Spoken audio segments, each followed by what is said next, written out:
Inventions intrigue me. I was reading about the walkie-talkie, and I read it was a military invention. That surprised me, because usually military stuff has strong names, you know, Apache helicopter, Tomahawk missile, walkie-talkie. How did that slip through the system? It's a general talking to some guy. What do you have there, soldier? Well, it's a new communication device. It's untethered, which will enable the troops to speak effectively when they're in the field. What's it called? Walkie-talkie. Look, I'm walkie and I'm talking. Now you walkie and talkie, General. I'm walkie and talkie. Are you walkie and talkie?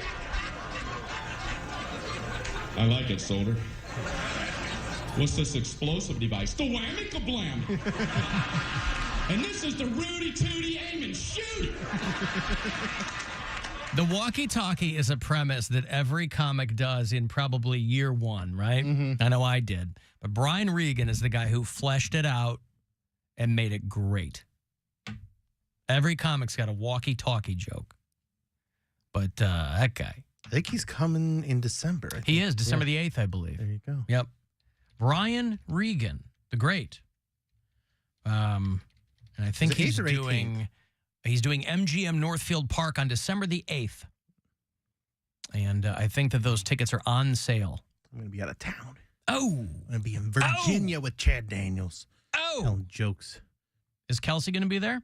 No, probably She'll be not. on the road? No, we don't like when Kelsey's around when it's just me and... Oh, you can't do boy talk. Yeah. Damn it. Which is usually good show.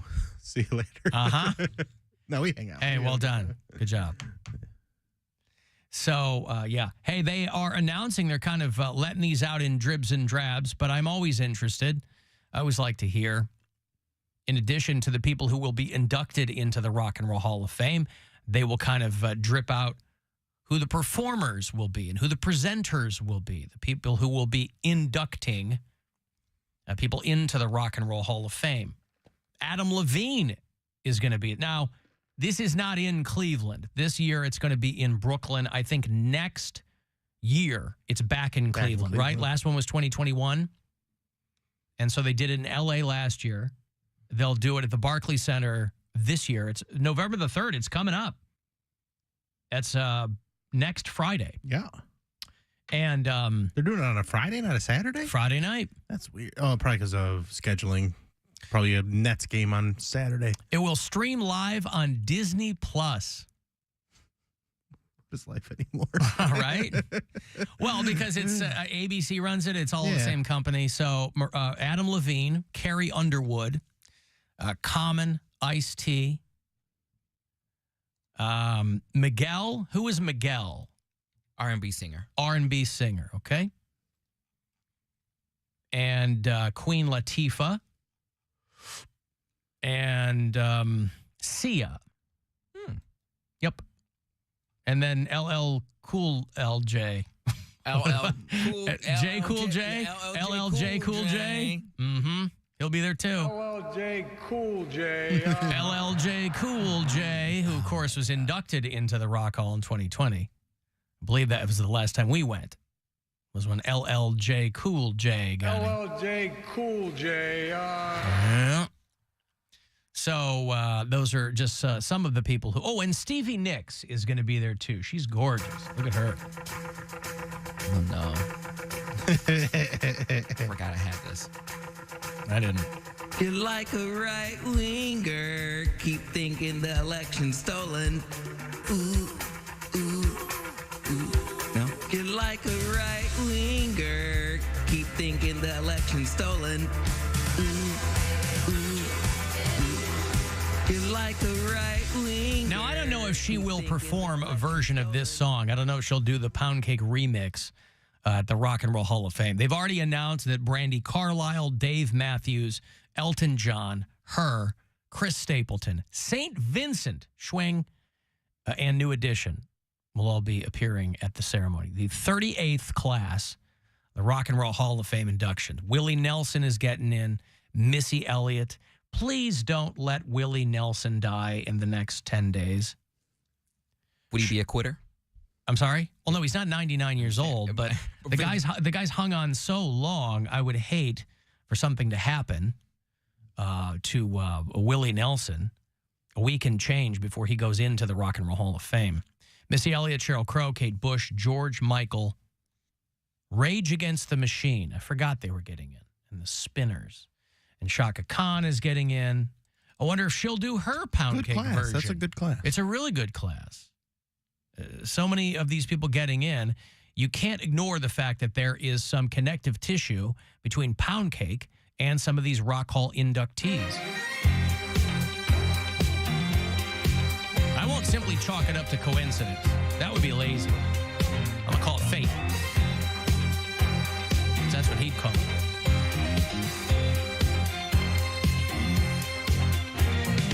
I'm every woman. It's all in me. Anything you want done, baby. Do it naturally. I'm every woman. It's all in me. I can read your thoughts right now. Everyone from A to Z. Boom, boom. So what do you think? You think Missy Elliott's getting in. Who's going to induct Chaka Khan? You think that's going to be Carrie Queen Latifah will probably induct Chaka Khan. See, this is when you play match the inductee to the inductor for people who give a fat frog's ass about it. Anyway, it's going to happen next Friday night in Brooklyn, and I'll watch. People are writing down that you are jinxing. You have just jinxed Willie Nelson. Trust me, Willie Nelson has outlived way worse than me. This guy has outlived the IRS, taking everything he owns. He has outlived smoking his ass off. He's going to be just fine. Normally, I'd be right there with you, and I'd be much more guarded about something like that. I have no doubt whatsoever that Willie Nelson is going to outlive us all. He's 90 years old as of this past April. And I don't think there's any reason that he can't make it to... conservatively, I'm going to say 108. That'd be great. 18 more years of Willie is what we need. Now, he does have emphysema, which even if he lives a long life, probably going to cut the singing relatively short, right? He can't breathe anymore. That's why he did that song so many years ago, 40 years ago. Mamas, don't let your babies grow up to smoke cigarettes. That was a big, what? Pretty close. I'm sorry. Almost got it. That was his warning to everybody. The Tejas Rangers are going to the World Series. For anybody who cares about that, it looked like the Astros were going to sew it up. But the Rangers got in there. They won 2 in a row. 2 in a row. After being down 3, they were down 3-2, and then they came back, got to and I'm just happy about that. Game 7. I don't like the Astros. No, a lot of people don't. It was a decisive win, too. It was 11-4. That's a drubbing, as they say in the sports biz. That's what Poundcake would say. As Cleveland's best sports talker, according to Cleveland Scene, he would say, you'd call it a drubbing, right, Cody? Yeah. Grounded to second. 2 years removed from losing 100. The Rangers have won the pennant. So they will either play the Diamondbacks or the Phillies. Tonight, the NLCS Game 7. They forced a Game 7 between Arizona and Philadelphia. 2 years after being a terrible, terrible ball club, the Rangers have made their way to the World Series. And who takes the blame primarily for tanking the Astros or not getting them there all the way? Dusty Baker? Nope. Mattress Mac? Nope. Ted Cruz. Ted Cruz has been blamed for cursing the Houston Astros because everything he touches dies. And so Astros fans, none too pleased with Ted Cruz showing up. They were begging him on social media and any platform they had, begging him to stay away from Game 7. Did he listen? No. You'd think a guy who is, and obviously, please suppress your laughter when I say this, but you would think a guy in an elected position that theoretically requires listening to your constituents would say, you know what? I'll do the right thing. I don't need another dumb photo op. Who cares if I'm there to support them? So people, you want to talk about a jinx? People thought he was a jinx. And of course, he posted an angry rebuttal that he and his wife have attended nearly every Astros home playoff game. And if they're going to blame me for the losses, you also have to thank me for 2 World Series championships. As they were out there cheering. Kind of got him there. He's kind of got him there because they They're did win cheering. too. That is true. Yeah. So anyway, Ted Cruz, he's an It's easy almost like it target. had zero impact on what happened at all. It's almost like one had nothing to do with the other. But any opportunity people in Texas yeah. have to take a whiz on Ted Cruz, Not boy, just they in Texas, will do it. nationwide. People nationwide. Yeah, like but to take- Texas is really the only place where people kind of give more than a passing thought to Ted Cruz. I mean, you know, I know personally I can go months at a time with never thinking about Ted Cruz. Yeah. This game is such a disaster for the Astros that Ted Cruz just left to go to Cancun, one person said. Yeah. So he's trying to keep his Senate seat. You know, Ted Cruz could end up being voted out. There's a lot of people who were in previously cushy spots that are looking over their shoulders. But Dusty Baker says it might be time to pull a Terry Francona. He's been the skipper for the Astros for a minute. He was a big deal for the Dodgers back in the day, boy. Dusty Baker, if you remember that name before he started coaching. But when I moved back home in 2006, he was still managing the Cubs. And nice dude. Dusty Baker, very nice guy. Very salty language around mixed company. But the dude is 74. What's Tito, like 62? 61? Terry Francona? Dusty Baker is 74 years old. And he's like, I think it might be time to ride off into the sunset now that the Astros didn't make it. And that Mattress Mac guy, he always gets a lot of headlines. This guy down in Yeah, he makes huge Houston. bets, right? Big bets. This time, he took it right in the nuts. This time, it did not happen for him. And a lot of times in the past where he does these huge promotions where he'll say, I got $25 million. Everybody, if the Astros win the World Series or if they win the championship, you come to my store and we'll get you all How many kinds of... mattresses is he selling? That's a lot of mattresses, boy. So Mattress Mac, not happy. He placed $3 million across 3 different, he kind of did a parlay there. So the payout would have been almost $27 million. But he lost $3 million there. So he has donated that $3 million essentially to, I don't know to whom. I know I've placed a $3 million bet on FanDuel that says that the Chicago Bulls will win the NBA championship. Ooh. Too much? Yeah. You think that's too much? Well, listen, I'm looking forward to seeing what they do, and you gotta be a homer. I have also, in fairness, placed a $2 million bet on FanDuel, saying that the Cleveland Cavaliers will win the NBA championship. But the Cavs don't have the great DeMar DeRozan, or Lonzo Ball, quite frankly. So we'll see how that shakes out. I have also, and a lot of people, you know how I love my FanDuel, a lot of people told me this was a really bad bet. But I don't listen all the time. I go with my gut. That's the kind of country we live in. I don't listen to data or facts or anecdotes or patterns. I go with my gut. So I ignored all the people who told me when I placed a separate $1 million bet that the Toronto Blue Jays would win the NBA championship. That had to be a really good payout I- if it hit. Not as much as you might think. really? That's the weird thing. I'm worried I might be a little upside down in that one. Still better odds than the Magic. Still better odds than the Magic, yes. The hard to say. So Mattress Mac did not make his money back. I didn't mean to rhyme, but that's what it is.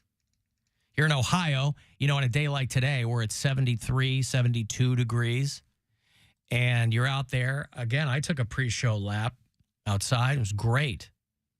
But it's getting warmer everywhere, and it's staying warmer everywhere. And what that does with this extreme weather and ongoing climate change is it moves organisms around the world, things that aren't indigenous to certain areas, you know. And so if you end up seeing a flamingo in a place it's not supposed to be, that's not that big of a deal. What people are worried about are insects and bacteria and fungi and things like that. And Ohio is one of 2 states that are starting to see a lot of sand flies. These are very small insects that normally live in very warm climates, but it's getting warmer everywhere. And so they're migrating. And so Ohio has been reporting a lot of sand flies.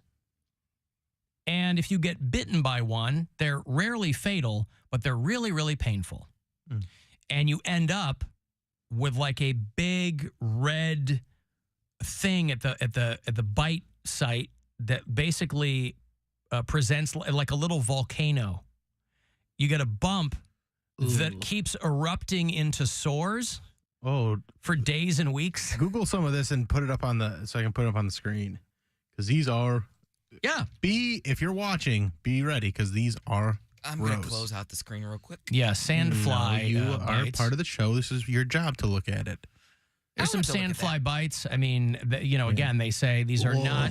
Yeah, it's a parasite, and so if you get bit by these things, those are nasty, painful and gross, and super itchy. You know, so it's some people have called it like chicken pox on steroids, but a little bit more. You know what I call it? Another reason not to go outside. I'm starting to kind of come along. I'm starting to maybe hide in my house here. Love indoors. Right? There's no sand flies in my house. Yeah, but they could get through. They're so small that they can get through mosquito tents. They could conceivably get through the screen on your windows. You can't fly 9 stories. It's too tall. And all you my have windows spiders. Are closed. The spiders are on the outside. Well, for now. Sometimes they'll get inside. But so sandflies aren't supposed to. I don't have the windows open. Sandflies aren't supposed to be up here, but they are up here now. They are a tropical parasite that is now being seen in Ohio. So just, keep your head on a swivel. Of course, they're very tiny. You're not going to see them coming. Tropical parasite. That was a B-side to Cheeseburger in Paradise. Yeah, tropical parasite. I couldn't get Poundcake the lyrics for that when we redid our version. Yep. It particularly affects dogs, too. So keep an eye on your dog if you have one. They are the primary host of something called leishmaniasis, which is what sandflies carry. It's a parasitic, flesh-eating disease. And you certainly wouldn't want your beloved pet. You wouldn't want to see Whoopsie covered in volcano-like sores. No. My dog's running around in the back 40 all the time. And I would be worried about that. We can't my dog's keep an our inside I can't dog. keep my dog inside. Your dog's an inside I mean, dog. we go on walks and, we'll go visit my parents and she'll run around then. And she loves when she gets that time. But she also is very happy in my condo. She loves it. Yeah, my dog is an outside dog. She's an Australian Shepherd, and she will run as long as you let her run. So I have to have her back there. I got to be throwing the ball to her, the whole bit. Oh, I'm always throwing the ball in the house. In the house? Yeah. I mean, it's like right now I have this one it looks like a lamb's head, and it's got a little tiny body at it, and she loves that one. And I'll just chuck it down the hallway. She'll run and get it, drop it off, and I just do it again.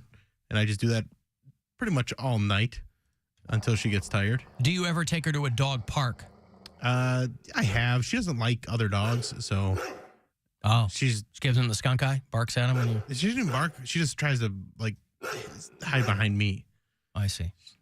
She was a pandemic dog, so her first year we weren't going around any other dogs. And once she gets used to a dog, she's fine, and she's not aggressive towards them. She just is terrified, and so she just hides.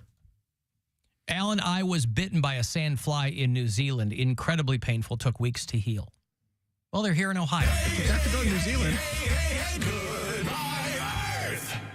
It's fun while it lasted. Just, FYI. Be on the lookout.